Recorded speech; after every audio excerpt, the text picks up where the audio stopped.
مجھے عمل کرنے کی بھی توفیق عطا فرمائے۔ محمد الرسول اللہ، اللہ کے محبوب پیغمبر علیہ السلام کا گلستان جو ہے، اللہ کے محبوب پیغمبر علیہ السلام کے پھول جو ہیں، اللہ کے محبوب پیغمبر علیہ السلام کے گلدستے جو ہیں، ان کو کیا کہتے ہیں؟ صحابہ۔ مجھے صحابہ کی شان ذمہ لگائی گئی، 2-4 منٹ کے اندر وہ آپ کے سامنے عرض کر کے آپ سے اجازت چاہوں گا۔ علماء تشریف فرمائیں، ان کے سامنے زیادہ دیر حائل نہیں ہونا چاہتا۔ اس گلستان کے پھول کون ہیں بھائی؟ جاگنے کا ثبوت دیں، کون ہیں؟ صحابہ۔ اس گلدستے کا، اس پھول کا اور اس باغ کے پہلے پھول کا نام کیا ہے؟ اس نام کو کہتے ہیں ابو بکر صدیق، جو ریاست مدینہ کی سرزمین پہ پہلے ستون کا نام جس کو ابو بکر صدیق کہتے ہیں، ریاست مدینہ کی دوسرے ستون کا نام جس کو عمر فاروق رضی اللہ تعالی عنہ کہتے ہیں، جو زمین پہ درہ مارے زمین ہلنا بند ہو جاتی ہے، جو دریائے نیل کو خط لکھے دریائے نیل چلنا شروع ہو جاتا ہے، اس ستون کا نام لینا چاہتا ہوں۔ اس ریاست مدینہ کے اندر رہنے والوں، اس ریاست مدینہ کے تابع داروں، کس ریاست مدینہ کی بات کرتے ہو؟ آؤ میں مدینہ کی سرزمین پہ لے کے جاتا ہوں، آؤ مکہ کی گلیوں میں لے کے جانا چاہتا ہوں۔ اس ریاست مدینہ کو زندہ تو کرو، پھر دیکھو دنیا بھی تمہاری کامیاب ہوگی اور آخرت بھی تمہاری کامیاب ہوگی۔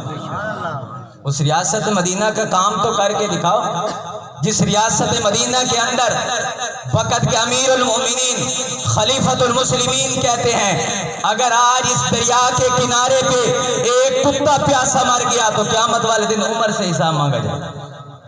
علماء کی موجودگی میں زیادہ دیر حائل نہیں ہوگا۔ اس ریاست مدینہ کی تاریخ کو کون زندہ کرے؟ جن کو آخرت کی اتنی فکر ہو، اس ریاست مدینہ کے تیسرے ستون کا نام کیا کہتے ہیں؟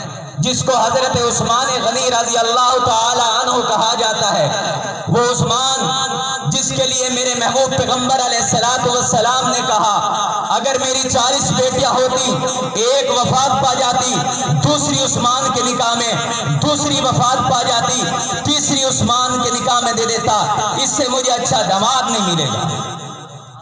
اس ریاست مدینہ کی بات کر رہا ہوں۔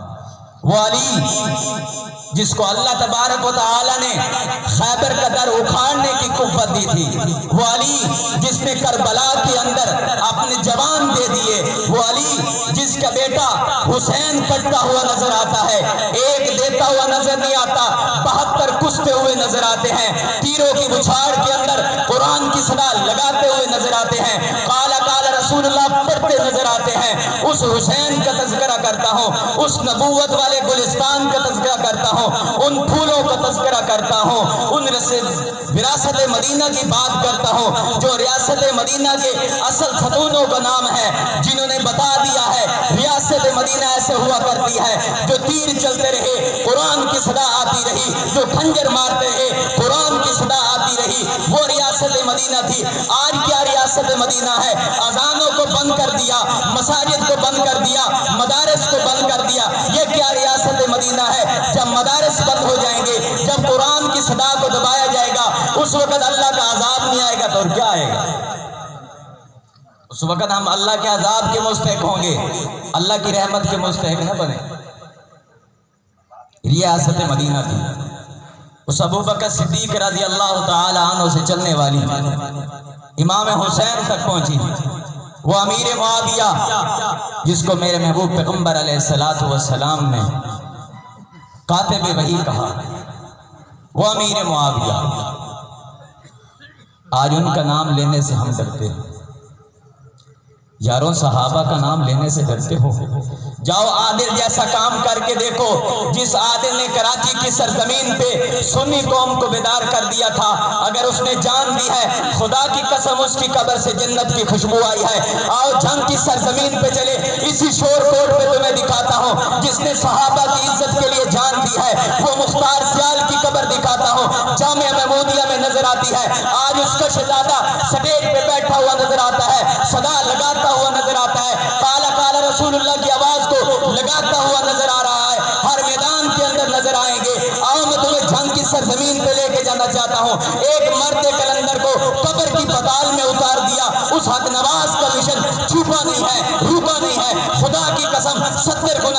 نکلا ہے۔ آج الحمدللہ دیوبندی بریلوی اہل حدیث متفق ہو چکے ہیں، انشاءاللہ ان کو لاکھوں چنے چھپا کے دم لیں گے انشاءاللہ۔ قرآن کی عظمت کے لیے، دین کے لیے اور دینی مدارس کے لیے، اس کے پہرے دیر کے لیے ہم ایک ہیں۔ ایک بنو گے یا نہیں بنو گے؟ صحابہ کے لیے جہاں بلاؤ گے آؤ گے یا نہیں آؤ گے؟ جہاں پہ آواز لگاؤیں گے کہ دین وہاں پہ پہنچو گے یا نہیں پہنچو گے؟ یاروں کتنے فکر کی بات ہے۔ آج میں آپ کی تھوڑی دیر آپ گھر جائیں، وہاں پہ اکیلے بیٹھ کے سوچیں، میں آپ کی ماں کو، آپ کی بہن کو گالیاں دوں، کیا آپ برداشت کرو گے؟ آپ برداشت کر سکتے ہو؟ جس کے اندر غیرت ہے وہ برداشت کرے گا؟ اگر نہیں کر سکتا، نبی کی پگڑی ایشا اتنی لاوارث ہو گئی، نبی کا ابو بکر اتنا لاوارث ہو گیا۔ میرے محبوب پیغمبر علیہ السلام سے پوچھا گیا، یا رسول اللہ مردوں میں سے آپ کو سب سے پیارا کون ہے؟ تو میرے محبوب پیغمبر نے فرمایا کہ ابو بکر۔ کیا کہا؟ حضرات تشریف فرمائیں، کیا کہا؟ کون پیارا ہے؟ یار بول تو دیں، جاگنے کا ثبوت دیں۔ کبیر والا سے آیا ہوں، دکھی دل لے کے جاؤں گا۔ پہلے بھی آپ کے پاس آیا تھے کہ یہ قاری غلام مجتبیٰ صاحب کی محبت ہے۔ اللہ کے نبی سے پوچھا گیا تو اللہ کے نبی نے کیا کہا؟ کون پیارا ہے؟ ابو بکر پیارا ہے۔ تو محبوب پیغمبر علیہ السلام سے یہ بھی پوچھا گیا، یا رسول اللہ صلی اللہ علیہ وسلم عورتوں میں سب سے پیارا کون ہے؟ تو میرے محبوب پیغمبر علیہ السلام نے کیا فرمایا کہ عائشہ۔ اس ماں عائشہ پہ کیوں نہ قربان جاؤں، اس ابو بکر کی صداقت پہ کیوں نہ قربان جاؤں۔ آج ابو بکر کی بات کرنا دہشت گردی بن گئی۔ یارو جنہوں نے آج ہم تک قرآن پہنچایا، جنہوں نے آج تک ہم اسلام پہنچایا، جنہوں نے آج ہم تک نماز روزہ زکوٰۃ سب کچھ پہنچایا، ان صحابہ کا نام لینا جرم ٹھہر گیا۔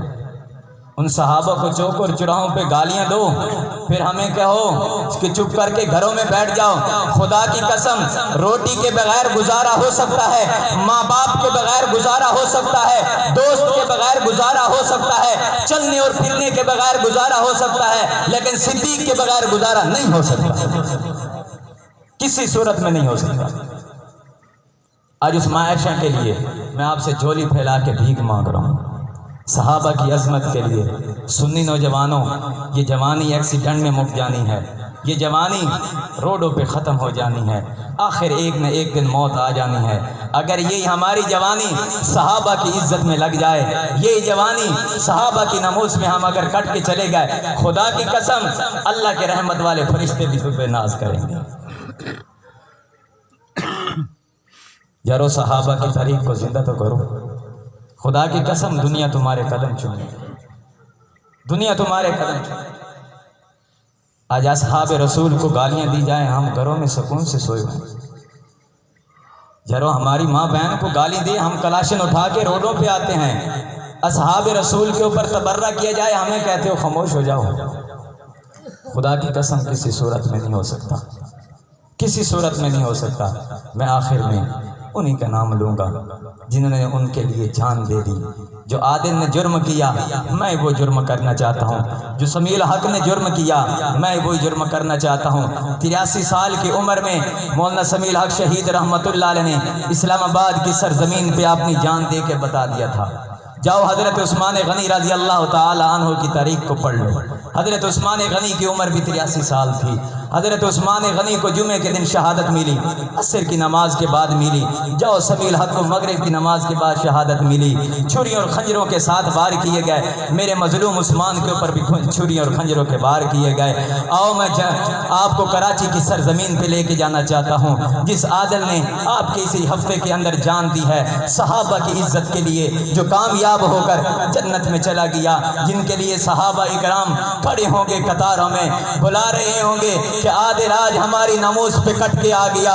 اگر ہم ان کی ناموس پہ کٹ کے چلے گئے، خدا کی قسم یہ ہمارے لیے فخر کا باعث ہوگا، یہ ہمارے لیے سعادت ہوگی۔ صحابہ کے لیے جینا چاہتے ہیں، صحابہ کے لیے مرنا چاہتے ہیں، انہی الفاظ میں کہوں گا، خنف اللہ کی تہ میں بقا کر راز مزبے ہے، جسے مرنا نہیں آتا اسے جینا نہیں آتا۔ ابھی آپ کے سامنے شہزادہ اہل سنت خطیب پاکستان، وکیل صحابہ، ایک شہید کی نشانی جن کو مختار سیحال شہید رحمت اللہ علیہ کہا جاتا ہے، جو آج سے کئی سال پہلے انہی جھنگ کے ان شور کوٹ کی گلیوں کے اندر حق کی صدا کو لگاتا ہوا نظر آتا تھا، آج وہ جامعہ محمودیہ کے اندر سویا ہوا ہے۔ اس شہید کے شہزادے کو دعوت خطاب دینے چلا ہوں، جاگنے کا ثبوت دیں اور کھڑے ہو کے حضرت کا استقبال کریں۔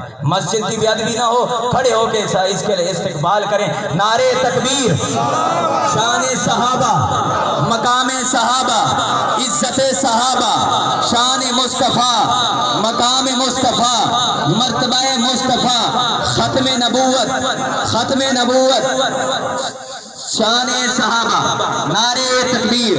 حضرت مولانا محمد آصف معاویہ سیاسی۔